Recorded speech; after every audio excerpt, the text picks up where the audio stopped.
नमस्कार, TNI 24 में आपका स्वागत है। खबरों के साथ मैं हूं वर्षा सिंह और अब बढ़ते हैं आज की बड़ी खबर की ओर। कोलकाता पूर्व मेदिनीपुर के नंद कुमार स्थित मलिक चक हाई स्कूल में फिर तनाव देखने को मिला। इस तनाव के चलते स्कूल बंद कर दिया गया। स्कूल में प्रधान अध्यापक और सहायक अध्यापकों में झड़प हो गई और ये झड़प इतनी ज्यादा हो गई कि पुलिस और स्कूल अधिकारियों को स्कूल पहुंचना पड़ा।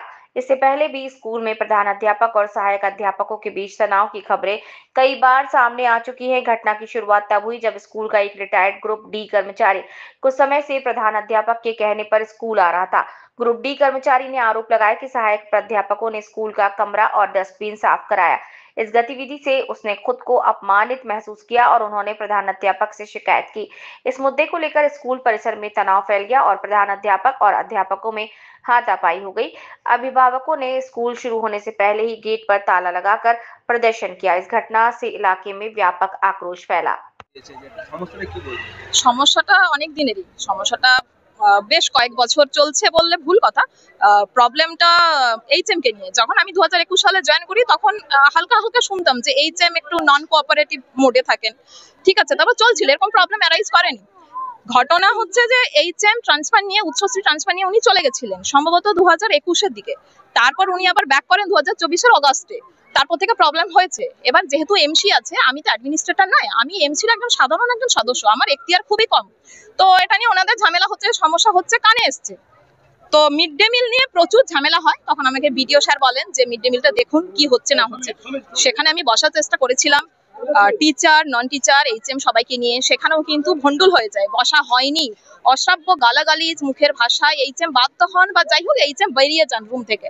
তো এই নিয়ে প্রচুরবার ঝামেলা হয়। তারপর আমি আসি, তারপর মিড ডে মিলটা মোটামুটি স্মুথলি রান করানো হয়। কিন্তু যেটা সমস্যা আমি শুনেছি, স্কুলে আমরা আজকে এসে দেখলাম যে যথাসময়ে আমরা ঢুকেছি, দেখলাম যে গার্ডিয়ানদের পক্ষ থেকে একটা নোটিশ টাঙিয়ে ওরা গেটে তালা মেরে দিচ্ছেন দেখতে পেলাম। আমরাও তাই ঢুকতে পারিনি।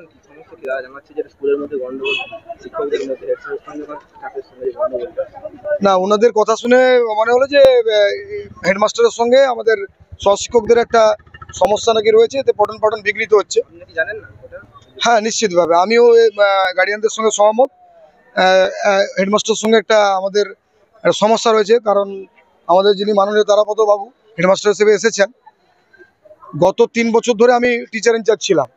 তো আমি একটা স্কুলটাকে একটা কি বলা যায় পঠন পাঠনের উচ্চ জায়গায় নিয়ে যাওয়ার চেষ্টা করেছিলাম। স্টুডেন্টদের ডিসিপ্লিন, স্কুলের ইনফ্রাস্ট্রাকচার থেকে শুরু করে নিয়মিত গার্ডিয়ান মিটিং থেকে শুরু করে সমস্ত কিছু করার চেষ্টা করেছিলাম এবং গত 3 বছর ধরে আমাদের স্কুলের রেজাল্টও একটা পর্যায়ে চলেছিল। স্কুলের মধ্যে মূলত সমস্যা এই মল্লিক চক হাই স্কুল দীর্ঘদিনের স্কুল, একটা ভালো স্কুল, এলাকার সুনামধন্য স্কুল, কিন্তু এখানে আমরা বিগত কয়েক বছর ধরে দেখছি আমাদের যারা এই স্কুলের শিক্ষকতা করেন শিক্ষকদের মধ্যে কোনো যে সমঝোতা নেই। তাদের মধ্যে হেডমাস্টারের সঙ্গে আদার শিক্ষকদের সঙ্গে সবসময় গন্ডগোল লেগে থাকে।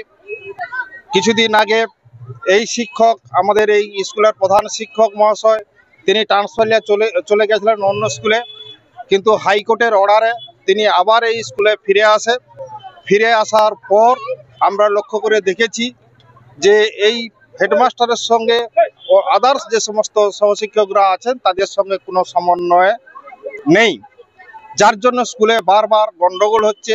স্কুল চলাকালীন স্কুলের মধ্যে মারপিট কি হয়েছে।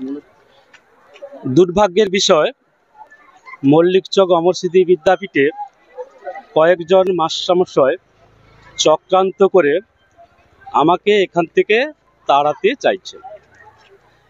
আমি কয়েক মাস আগে কোর্টের অর্ডার নিয়ে মল্লিক চক অমর স্মৃতি বিদ্যাপীঠে প্রধান শিক্ষক পদে যোগদান করি আগস্টের 13 তারিখে। কিন্তু টিআইসি অমিত কুমার বেরা, তখনকার টিআইসি অমিত কুমার বেরা, তার চেয়ার বা পদ ছাড়তে নারাজ। আমাকে 13 তারিখে জয়েন করলেও আমাকে চার্জ হ্যান্ড ওভার করে সেপ্টেম্বরের 4 তারিখে। ততদিন পর্যন্ত তিনি চেয়ারে বসে হেডমাস্টার মশাইয়ের যাবতীয় কাজ করেছে এবং ব্যাংক থেকে টাকাও তুলেছে, আর আমাকে কাছে একটা ভাড়ারের ঘরে বা স্টোর রুমে আমাকে বসতে দিত এবং আমাকে ক্লাস করতে দিত। এটা দুর্ভাগ্যজনক।